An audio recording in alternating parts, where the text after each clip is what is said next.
Gihisgutan sa unang pagbasa ang kaalam sa Diyos. Ang wisdom of God is the Spirit of God, ang Espiritu Santo.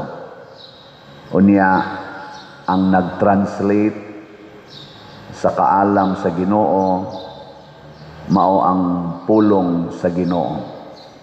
Mao nang ang pulong nagpakatao nga mao si Hesus, ug iyang gipaambit ngan hinato ang kaalam sa Dios nga mao ang Espiritu Santo. Karon kay nisaka na mas Kristo ngadto sa langit, ang naghari ron dinhi sa kalibutan mao na ang kaalam sa Dios, ang Espiritu Santo. Pero matod pa diri sa atong unang pagbasa,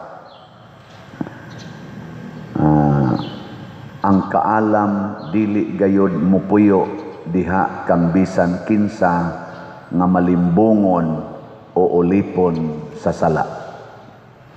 Gilingay mong tupad na nagpuyo pa nimo ang kaalam sa Dios. Nagpuyo pa. Maminawa ha, ang kaalam sa Dios dili gyud mupuyo diha kang bisan kinsa nga malimbungon o ulipon sa sala. Kining atong mga gipang-elect nga mga opisyal sa gobyerno o kinisang mga gipang-ordinahan nga mga leader sa simbahan, sama aning nagwali karon, nagkinahanglan gid mig kaalam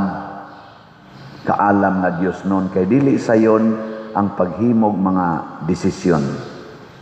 Kamusang mga ginikanan kay mga leader man sad mo sa inyong pamilya, nagkinahanglan gyud unta mo og kaalam nga Dios nun. Ang mga employers nato sa business sector, down to the supervisory positions, kay mga leaders man na sila, nagkinahanglan gid unta sila kaalam nga Dios nun. Hindi ko na ba, lingi ay mong tupad ing naa kay kaalam. Unsa may opposite sa kaalam? Unsa man?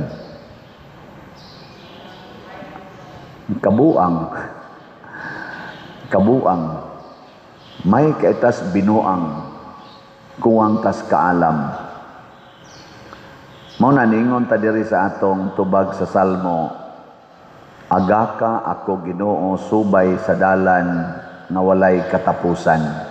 Nya gidiscuss dinhi nga kini di ang Ginoo, ang iyang kaalam maoy nagsusi nato kay bao siya kanus ata mo lingkod, kanus ata mo barog, kay bao siya sa atong hunahuna, sa atong gibati. Why matago niya? Bisan pa kunog mo adto tas ibabaw sa panganod, tuasad siya didto. Adto sa tas kinailadman sa dagat, tuagyapon siya didto. Muna, kay di man kita kalikay niya, makahibaw man siya sa past, present, and future, magpaagap ta niya. Muna ang ato mga Santo Papa sa simbahan, kadaghana nila, dili noon tanan, pero majority, naagyoy wisdom. Ang ilang mga decisions makapromote gyud og kaayuhan sa kalibutan. Muna nga, ang unag yung produktos kaalam, kana yung kalinaw. Muna'y timaan gyud nga maalamon ang tao, kay malinaw na siya, maghatag sa na siya kalinaw. Kumusta mo ta diri sa atong parokya? Malinawon ta? Malinawon o gubot? Naatay kaalam. Kumusta man ang atong munisipyo? Malinawon o gubot? Malinaw. Naay kaalam. Kumusta man atong probinsya sa Sugbo? Malinawon? Malinaw. Wa mag-away-away. ug di na kay malinawon, naadihay mga buangon. Kumusta mang atong nasod? Malinawon. Sa ato pa, ubay-ubay ang mga buangon nga leader sa atong nasod. Kay ang kanisang mga leaders nga buangon, o binuang rin na kamahuan, mga sala ra gyud og pagpanglimbong, maghatag sana sila kagubot. Muna nga ang kalinaw, makabot lang sa mga taong nagsunod, nagpaagak sa kaalam. Ikaduha, nga produkto sa kaalam, kanigyong kahiusa. Mag-promote, mag-anam ginagkahiusa ang katawhan. Di gyud hinoon perfect bisan pag-unsaon, di man ginamakuan. Pero mag-anam gyud kahiusa ang nanag-away, mag-uli, ang mga nagdinumtanay, magpasayloay, basta magpaagak na sila sa kaalam. Ilingay mong tupad. Ing na nagkahiusa ra mo. Nagkahiusa ra. Kamong mga asawa, nahiusa ra mo sa inyong bana, dili mo magsigigyaw-yaw. Kung magsigi mo gyaw-yaw, wa mo makighiusa sa inyong bana, wa mo'y kalinaw, mga buangon mo.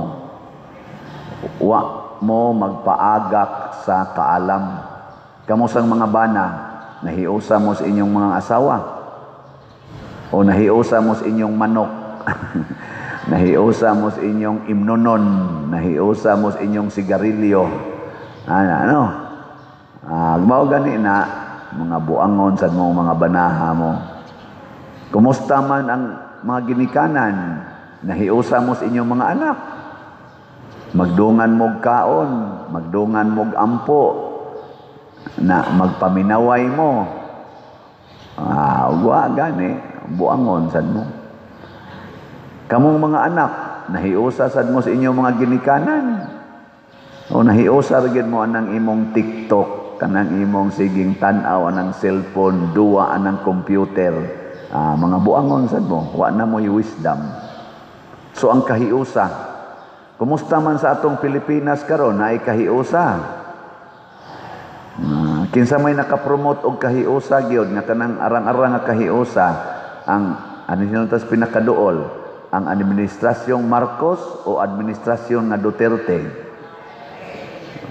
Di ayaw lagi mo pagsulti og kusog kanang dihalas niyo una-una ba. Mo nay atong sukdanan nga ang kaning giagak sa Ginoo, mag-anam gyud kahiusa, makapromote gyud nagkahiusa og kalinaw. Ikatulo, nga kaning timaan nga naa ang kaalam nga Dios nun, mulambo ang katilingban. Dili lang siya malinawon, dili lang siya united, generally speaking, mulambo, mudaghan ang kaayuhan. Muna ang atong simbahan, milambo siya, gikan sa 12 ka apostoles, nahimo na rong usa ka kalibutan, billions na ang members, tungod ni sa atong mga leaders, sama ni San Leo Magno or the Great, nga kanunay gigiyahan sila si San Agustin, Saint Ambrose, mga ingana, Saint Benedict, Saint Dominic, San Ignacio, o daghan pang mga leaders nato nga nagkuan ba, naggiagak sa kaalam, nakapromote yun sila og kalinaw, kahiusa og kauswagan sa simbahan. Wa gyud malusno ang simbahan, bisan pag-giatake tag maayo. Diha gyud kausa nga kani si San Leo the Great nga gisulong ang Roma sa mga kaaway, barbarians. Layo pa, nahadlok ng mga Kristiyanos nga mga sundao, ayay, pildi tani. Giadto ni Pope, siya rin sugat dito. Storya sila dito, pagkahuman, nanguli. Nanguli ang mga kaaway. Ambot lang yung sa to niya. Pananglitan ron, maldita kayong kabit sa imong bana. Unsay imong gamiton inig atubang nimo niya. Ang imong kabuang o imong kaalam nga Dios nun. Kana. Nya unsaon man na nimo siya pagduol. Duola siya nga mahigugmaon. Duola siya nga kuyog nimong Ginoo. Kana bang moingon kas Ginoo ba nga? Ginoo, nahibaw baya ka kinsa ning bayhana o kinsa sadko. Nahibaw baya ka nga kapatyunon na kay ko niya. Nahibaw kas akong gihuna-huna. Pero nahibaw sad ka nga kining akong gibati karon o kining akong gihuna-huna iyawan noon. Muna ayuha in taon ko. Tudloan din kas Ginoo diri ningon siya pasaylua lang siya kanunay. Ug moingon siyang sorry, pasaylua. Nya kapito sila nagkinabitay sa usa ka adlaw matud pa diri. Nya kapito sad siya mangayog sorry, pasaylua lang yapon. Okay na ninyo? Sige. Tubag. Kani bang iyang giingon diri kung makasaog kapito, nya mga isag sorry kapito, pasaylua sad siya kapito anang adlaw. Okay na ninyo dili? Musupak na gani ka, di na ka magpaagak sa wisdom's Ginoo, muhunong na sad ang imong kalinaw, kahiusa og kauswagan, bungkag na imong kinabuhi. Muna ang challenge ni anato. Ang pulong sa Ginoo ni anas kalibutan nahimo ng tao, gisaksihan na sa daghang mga santos. Ang iyang espiritu naa na nato, magpagiya lang ta. Mabitang pag-ingon ako, Lord, unsaon ako pag-celebrate akong birthday. Ingon din Ginoo, baligya lagslat.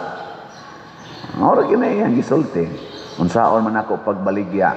Naing na sila nga kutob sa mo greet ni mog happy birthday sa online man or sa physical. Kinahanglang mo palit yung slot. Nyaing na sila nga ayaw na lang pag-greet basta dili ka mo palit og slot. Ana, no? Ay gin mo greet nako. No sa akong birthday? November 24. Pila na akong edad? 62. Kay bawa na gid mo ana. Nya unsaon ninyo paghatag og slot kon igo-igo rang imong kapasidad kana lang tulo ka slot sa usa sa Grace, usa sa PPSC, nya usa sad sa DPR. 300 pesos. Ana. Nya kun ubay-ubay sad ang imong financial capacity, dito kas challenge. 62 man ko, 6,200 challenge. 62 slot challenge. Ana. Nya unsaon man na ninyo pagpadala nga rin ako? Ang una, ihatod diri sa atong opisina o diha na to mga lamisas gawas na may mamaligyag slot diha. Nya, pwede sad sa atong bank accounts. Tanawa ning ato dinhing atong screen. Mao ni atong bank accounts. Nya, pwede sad GCash, pero akong GCash karon murag hapit na mapuno. Gamay nilay kuwang kay naa magud na siya limit. Kaning ubang GCash din daghan pa man nyag mapuno na gyud, kwarta padala. Nya ang imong padadaan kanira sang mga ngan nga niya sa atong screen, ayaw ipadas lain. Pwede sa akong ngan ninyo ipadala, except lang sa Western Union, ayaw ipada diri nako kay di na ako ka-claim ana. Mga igsuon, kung inyo ning sundon, kay nituo man ko nga kining akong pag-celebrate sa akong birthday nga dili ko maghikay, dili ko mo bangka-bangka des mga higala. Ang ako rang buhaton, magampo ra ko, manalangin ko ninyo tanan, hatag ni og kalinaw, kahiusa, o kalambuan sa atong parokya o sa atong simbahan. Daghan tag tabangonon karon dinhi kaning nangaigo sa Bagyong Tino dinhi sa atong parokya. Padayonon nato ang pagtabang Nya mao nay akong i-dedicate sa akong birthday nga daghan unta kog matigo mga slot labi na gyud DPR kay atong itabang sa mga nawad-ag balay, sa mga namatyan ug uban pa. So sa akong birthday puhon ang akong selebrasyon mao ang pagpanghatag. So kuyog niya muna ko ha. Mag-operasyon hatag ta. Nya ato na sang i-finalize ang mga balay nga atong tukuron aron na i-launch nato ang pagtukod sa mga balay, mga napo tingali ka balay inig birthday nako puhon ug makaabot pa ko. In kaso lag mamatay ko na naman ang pundo ing na lang atong finance council nga withdrawhan na lang na ninyo nya padayon na gyud ang pagtrabaho sa mga balay. Ha? Wa man ta kasiguro mamatay ko inig ka 24. Ana. Ang Ginoo nasayod man ana niyong Ginoo plano-plano kadiha nya mamatay ra ka. Di ako na lang sa nang gi-anticipate 62 na biya ko tiwasono na biya ni ngilingay mong tupad ing na okay ra nimo mamatay sa padersiano ing na kano ba nya moingon gani kang dili kinahanglang daghan jud kag slot nga paliton ngano man birthday gift guna ninyo nako di sa to pa ing nang Ginoo Lord mo palit jud kog daghang slot kay para mataas-taas ang kinabuhing padersiano pero igor kami mon Lord ayaw patya padersiano nya di kam palit og slot buangon kay tagay gyud og kamatuoran ana ra na siya